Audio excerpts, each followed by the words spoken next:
সূরা নাজিয়াতের শেষ আয়াত। আচ্ছা, পৃথিবীতে আমরা কয়দিন ছিলাম? একটা সকাল বা সন্ধ্যার মতো আমরা পৃথিবীতে ছিলাম, মানে আমরা আধা বেলা পৃথিবীতে ছিলাম। 80 বছরের জীবনকে আপনার একটা আধা বেলা একটা জীবন মনে হবে। কেন? কারণ সময় তো এমনই। আল্লাহ কোরআনে বারবার বলছেন তোমাদের পৃথিবীর জীবনটা তো খুব ক্ষণস্থায়ী। যারা মুমিন তাদের কাছে অবশ্যই আল্লাহ সাহায্য আসবে। কোরআনের লেন্স দিয়ে কি আমি পৃথিবীকে দেখি? কোরআন জীবন্ত, কিন্তু আমার অন্তর তো মৃত। আমি তো আমার এই মৃত অন্তরকে তো কোরআনের নির্যাস জীবন্ত করতে পারি, কিন্তু আমি তো কোরআনের কাছে যাচ্ছি না। আমি ফেসবুকের কাছে যাই, ইউটিউবের কাছে যাই, আমি হতাশ হই। আমি চিন্তাই করতে পারি না যে বোমা মেরে শিশুদেরকে হত্যা করে ফেলতেছে, মুসলিম শিশুদেরকে। আল্লাহ সাহায্য কোথায়? সূরা নাজিয়াতের শেষ আয়াত। সূরা নাজিয়াত হচ্ছে 30 পারার দ্বিতীয় সূরা, সূরা নাবার পরের সূরা। সূরা নাজিয়াতের একদম শেষ আয়াতে বলা হইতেছে কিয়ামতের দিন একজন আরেকজনের সাথে যখন কথা বলবে যে আচ্ছা কিয়ামতের এই জান্নাত দেখলাম, জাহান্নাম দেখলাম, কিয়ামতের ভয়াবহতা দেখলাম, সবকিছু দেখলাম, তখন তাদের কাছে মনে হবে আচ্ছা পৃথিবীতে আমরা কয়দিন ছিলাম? তখন তারা একজন আরেকজনকে বলবে পৃথিবীতে আমরা ছিলাম মনে হয় একটা সকাল অথবা একটা সন্ধ্যা। একটা সকাল বা সন্ধ্যার মতো আমরা পৃথিবীতে ছিলাম, মানে আমরা আধা বেলা পৃথিবীতে ছিলাম। আপনার সারা জীবনের এই 80 বছরের জীবনকে আপনার একটা আধা বেলা একটা জীবন মনে হবে। আপনার একটা মনে হবে যে একদিনও পুরা করিনি আমি সারা পৃথিবীতে। কেন? কারণ সময় তো এমনই। সময়ের নিয়ন্ত্রণ করেন আল্লাহ। আল্লাহ কোরআনে বারবার বলছেন তোমাদের পৃথিবীর জীবনটা তো খুব ক্ষণস্থায়ী। তুমি এটাকে চিরস্থায়ী কেন মনে করো? আর তোমার যে পরকালের জীবন সেটা তো তোমার জন্য চিরস্থায়ী। তুমি এই ক্ষণস্থায়ী জীবনকে তুমি চিরস্থায়ী মনে করো, আর ওই চিরস্থায়ী জীবনকে তুমি মনে করো ওই জীবন কখনো আসবে না।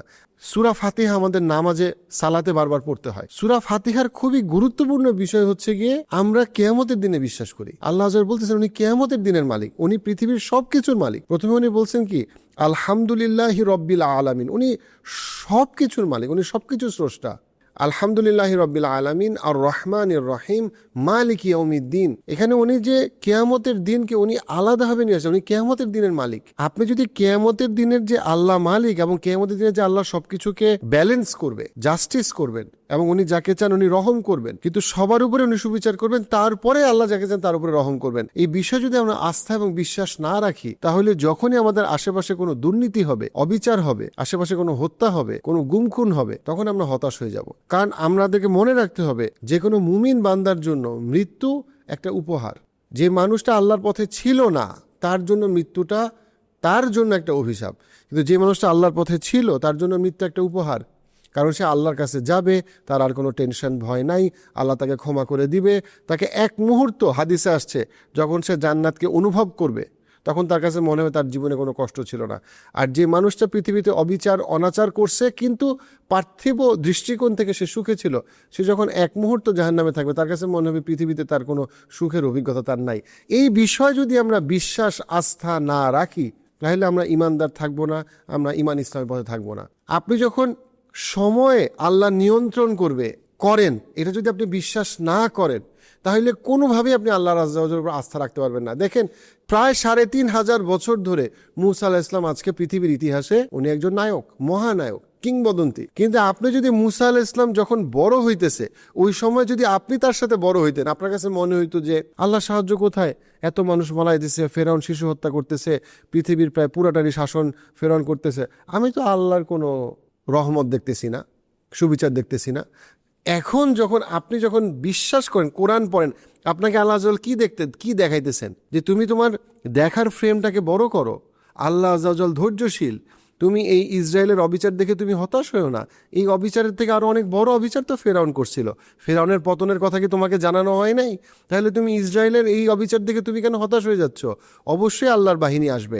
আপনার যে দায়িত্ব, সামাজিক, অর্থনৈতিক, যত রকম দায়িত্ব আমাদেরকে আল্লাহ আয্যা ওয়াল দিয়েছেন, ব্যক্তি পর্যায়ে, পারিবারিক পর্যায়ে, সামাজিক পর্যায়ে, সেই দায়িত্বগুলোকে আমরা পালন করতেছি। আমরা কি মূসা আলাইহিস সালাম এবং হারুন আলাইহিস সালাম যে কাজগুলো করে গেছেন সেই কাজ কি আমরা করতেছি? সেটা হচ্ছে প্রশ্ন। আমরা অনেক সময় হতাশ হই পৃথিবীর অনেক কিছু দেখে, যেটাতে হতাশ হওয়াটা স্বাভাবিক, কিন্তু যদি আমাদের আল্লাহর সাথে সম্পর্কটা স্ট্রং থাকে আমরা দোয়া করব এবং আমাদের নিজেদের যে কাজগুলা সেই নিজেদের কাজগুলো আমরা করব। ওই যে বর্তমানে একটা কিছু দেখলাম হঠাৎ করে হতাশ হয়ে গেলাম, আবার একটা কিছু দেখলাম আমরা খুব হা হা হি হি করে হাসির পাত্র হয়ে গেলাম। আমরা অনেক ক্ষেত্রে মুসলমানরা স্থির না, আমরা অনেক বেশি বিক্ষুব্ধ। আমরা একটা রিলস দেখি মন খারাপ হয়, আরেকটা রিলস দেখি মন ভালো হয়। Eventually we become desensitised. দেখেন আজকে থেকে 30-40 বছর আগে যখন আমরা আমাদের মুসলমান হিসেবে দায়িত্বের কথা বলবো, যে দায়িত্বের কথা চিন্তা করছে, সেই জায়গাটা আমি বলবো যে দেখেন একটা প্রজন্মের মুসলমানরা যদি ঠিক মতো দায়িত্ব পালন করে। একটা হচ্ছে আল্লাহর সাথে দায়িত্ব, আরেকটা হচ্ছে গিয়ে পৃথিবীর সংস্কারের জন্য এক্সিলেন্সের পথে কাজ করে। একটা প্রজন্ম কত কিছু করে ফেলতে পারে, সব মুসলমানও না।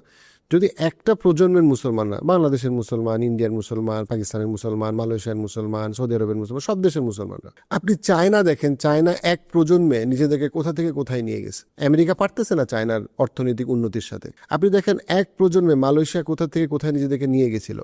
একটা প্রজন্ম অ্যাপ্রক্সিমেটলি 30 বছর। তো একটা প্রজন্মের বাংলাদেশিরা, একটা প্রজন্মে মুসলিম উম্মায় যেই প্রায় 200 কোটি মুসলমান, তাদের মধ্যে যদি শুধুমাত্র 2 লক্ষ মুসলমান, 200 মানে আপনার 200 কোটি মুসলমান দরকার নেই, আপনার যদি 2 লক্ষ মুসলমানও যদি সিনসিয়ারলি এক প্রজন্ম ইসলামের পথে কাজ করে, মুসলমানদের চেহারা কালেকটিভলি বদলায় যেতে বাধ্য। এবং অনেক জায়গায় মুসলমানরা আগের থেকে অনেক ভালো করতেছে, অনেক বেশি মুসলমান নামাজে যাচ্ছে, অনেক বেশি মুসলমান হিজাব পড়তেছে, মুসলমানরা আগায় আসতেছে। আমরা আমাদের ইতিহাস বা আমাদের মধ্যে আমরা কোনো ভালো কিছু দেখি না, এবং সব কিছুতে আমরা নিজেদেরকে খুব ছোট করি বা হেয় করি। দেখেন মুসা আলাইহিস সালামের ঘটনায়, মুসা আলাইহিস সালাম একজন শিশু, এই শিশুটা সেইখান থেকে সেই শিশুটা বড় হইল। মুসা আলাইহিস সালামের মাকে বলা হইল যে আল্লাহ আযজা ওয়া জাল তাকে রক্ষা করবেন, মুসা আলাইহিস সালামকে সুরক্ষার জন্য আপনি তাকে একটা বাক্সের নদীতে ছেড়ে দেন। কত ভয়ঙ্কর পরীক্ষা! এবং মুসা আলাইহিস সালামের মা পরীক্ষায় পাশ করলেন, এবং সেই বাচ্চাটাকে উনি নদীতে, যেটা একরকম নিশ্চিত মৃত্যু, একটা ছোট্ট শিশুকে আপনি বাক্সের মধ্যে ভরে আপনি নদীতে দিয়ে দিচ্ছেন। কিন্তু মুসা আলাইহিস সালাম ঠিকই উনি আল্লাহ আযজা ওয়া জালের রহমতে, প্রোটেকশনে উনি বড় হতে থাকলেন। কিন্তু খেয়াল করেন, সেই মুসা আলাইহিস সালাম বড় হইল, সেখান থেকে এক শহর থেকে উনি আরেক শহরে গেলেন, উনি সেখানে 8 থেকে 10 বছর উনি কাজ করলেন, কৃষি কাজ করলেন, পশুপালন করলেন। তারপরে উনি আল্লাহ আযজা ওয়া জালের সাথে উনি নবুয়ত পাইলেন, উনি নবী রাসূল হয়ে ওনার সাথে হারুন আলাইহিস সালামকে নিয়ে উনি আবার ফেরাউনের কাছে উনি ফেরত আসলেন। অর্থাৎ একটা শিশু মুসা আলাইহিস সালাম উনি বড় হইলেন, অনেকটা বড়। কত বছর ছিল যখন উনি আবার ফেরাউনের কাছে ফেরত আসছেন আল্লাহর তাওহীদের বাণী নিয়ে? প্রায় 30 থেকে 40 বছর এর মধ্যে পার হয়ে গেছে। এর মধ্যে এটার ব্যাপারে মুফাসসিরদের মধ্যে ডিসএগ্রিমেন্ট আছে যে মুসা আলাইহিস সালাম যখন ফেরাউনের কাছে আবার আসলেন আল্লাহ আযজা ওয়া জালের বাণী পৌঁছে দেওয়ার জন্য, তাওহীদের কথা বলার জন্য, এর মধ্যে কত বছর পার হয়ে গেছে? আনুমানিক 30 থেকে 40 বছর। এই যে 30 থেকে 40 বছর, এই 30 থেকে 40 বছরে মুসা আলাইহিস সালাম শিশু থেকে যে মুসা আলাইহিস সালাম নবী রাসূল হইলেন, এর মধ্যে কি শিশু হত্যা হয় নাই? ফেরাউন কি শিশু হত্যা করে নাই বনী ইসরাইলের? ফেরাউন কি কন্টিনিউয়াসলি বনী ইসরাইলকে টর্চার করে নাই? করছেন। কিন্তু মুসা আলাইহিস সালাম বড় হইল। মুসা আলাইহিস সালাম তো শিশু অবস্থাতেই ফেরাউনকে দমন করতে পারে না বা দমন করে নাই। আল্লাহ আযজা ওয়া জাল বিষয়টাকে এইভাবে সংগঠিত করার নাই। আল্লাহ আযজা ওয়া জালের যে পরিকল্পনা সেটাই বাস্তবায়িত হবে। এবং সেই পরিকল্পনা কি ছিল? মুসা আলাইহিস সালাম নবী রাসূল হইছেন, এবং ইভেনচুয়ালি মুসা আলাইহিস সালাম যেই পানিপথ দিয়ে পার হয়েছেন, সেই পানিপথেই ফেরাউন এবং তার বাহিনী ডুবে মারা গেছে। কিন্তু এই যে সময়কাল, এই যে 30 থেকে 40 বছরের সময়কাল, এই সময়কালে যে অবিচারগুলা হয়েছে বা মুসা আলাইহিস সালাম আসার আগে ফেরাউন যে অবিচারগুলা করছে, সেই ব্যাপারে পরিণতি কি? কিয়ামতের দিন সবার জন্য সুবিচার হবে। কিন্তু এই পৃথিবীতে আপনি দেখেন মানুষ অস্থির হয়ে গেছে, কি হইল, কি হবে। ইভেন আমরা হাদিস কোরআন থেকে জানি, যখন মুসা আলাইহিস সালাম একদম নদীর তীরে এবং পিছনে হচ্ছে ফেরাউনের বাহিনী, সামনে হচ্ছে গিয়ে পানি, তখন বনী ইসরায়েলের লোকজন মুসা আলাইহিস সালামকে অভিযোগ করতেছে, দেখো তোমার কারণে আমরা আজকে মৃত্যু পথযাত্রী, এখন আমাদেরকে হত্যা করা হবে, এখন আমাদেরকে কে বাঁচাবে? তোমাকে আমরা ফলো করছি, ফলো করে দেখো একদিকে ফেরাউনের বাহিনী, আরেকদিকে পানি, এখন তো আমরা শেষ। অর্থাৎ তারা অস্থির হয়ে গেছে যে এখন কি হবে, এখন তো আমরা শেষ, কারণ তারা তো বাঁচার কোনো পথ দেখতেছে না। তারপরে আল্লাহর রহমতে আমরা জানি ওই পানিপথ স্থলপথে পরিণত হইল কাদের জন্য? মুসা আলাইহিস সালাম এবং তার বাহিনীর জন্য। কাদের জন্য হইল না? ফেরাউনের বাহিনীর জন্য।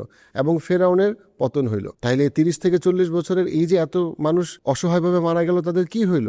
তাদেরকে আল্লাহ আযজা ওয়া জাল এমন পুরস্কার দিবেন যে পুরস্কারের জন্য তাদের কাছে কখনোই তাদের জীবনে কোনো ব্যথা বেদনার কথা তাদের মনে থাকবে না। কিন্তু আপনি দেখেন এই যে 30 থেকে 40 বছরের যে অভাব অভিযোগ বা অবিচার পৃথিবীতে হয়েছে, তার তুলনায় এই যে মুসা আলাইহিস সালাম 3200 বা 3400 বছর ধরে উনি কি ইতিহাসের পাতায় উনি কিন্তু হিরো। 3200 বা 3400 বছর ধরে মুসা আলাইহিস সালাম হিরো। মুসা আলাইহিস সালাম, বাইবেলে ওনার কথা সবচেয়ে বেশি বার বর্ণিত হয়েছে নবীদের মধ্যে, কোরআনে নবী রাসূল সাল্লাল্লাহু আলাইহি ওয়াসাল্লাম, নবী রাসূলদের মধ্যে মুসা আলাইহিস সালামের কথা সবচেয়ে বেশি বার বর্ণিত হয়েছে। 3000 বছরের বেশি সময় ধরে মুসা আলাইহিস সালাম পৃথিবীর ইতিহাসে একজন হিরো।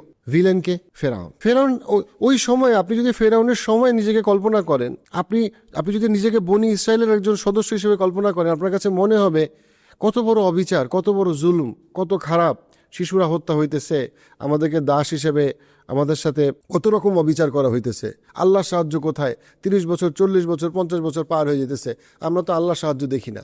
কিন্তু আপনি যখন এখন কোরআনের দিকে তাকান, আপনি কিন্তু ফেরাউনকেই খুঁজে পান না। আপনার কাছে মুসা আলাইহিস সালামের গল্পটাই আপনার কাছে মনে হয়, হ্যাঁ মুসা আলাইহিস সালামই তো হিরো। এক্স্যাক্টলি একইভাবে নেতানিয়াহুর এমনভাবে পতন হবে, এবং পৃথিবীর ইতিহাসে নেতানিয়াহু এবং ফেরাউনদের এমনভাবে পতন বারবার হয়েছে, অ্যাজ ইফ তারা কখনো ছিল না, তারা ভিলেন এবং তারা শেষ হয়ে গেছে। তারা যখন বেঁচে ছিল, মানুষ মনে করছে হায় হায় পৃথিবী এত খারাপ জায়গা, এত নোংরামি, আল্লাহর সাহায্য কোথায়। কিন্তু তারা এমনভাবে হারায় গেছে অ্যাজ ইফ তারা কখনো ছিল না। এবং কোরআনে এক্স্যাক্টলি এই কথাটা বলা হয়েছে। কোরআনে আল্লাহ আযজা ওয়া জাল বলতেছেন, তোমরা কি মনে করো যে তোমাদেরকে এমনি এমনি জান্নাতে প্রবেশ তোমরা পড়বা? কিন্তু তোমাদের পূর্বের যারা প্রজন্ম ছিল তাদেরকে যেভাবে পরীক্ষা করা হয়েছে, তোমাদেরকে এভাবে পরীক্ষা করা হবে না?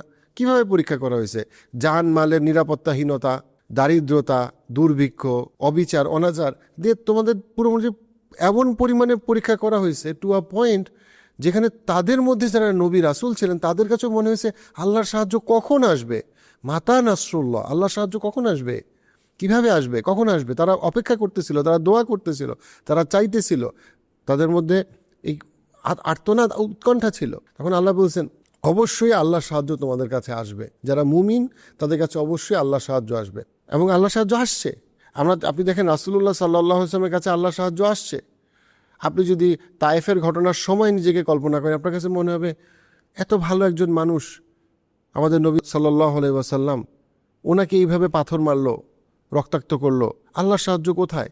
কিন্তু দেখেন, আপনি যখন এখন তায়েফের ঘটনাটা দেখেন, আপনি জানেন আল্লাহর সাহায্য আসছে। একইভাবে প্যালেস্টিনিয়ানদের জন্য আল্লাহর সাহায্য আসবে, অবশ্যই আসবে। এই ভিডিও ক্লিপসগুলো যদি আপনি মিস করতে না চান, পার্সপেক্টিভ ক্লিপসে সাবস্ক্রাইব করুন।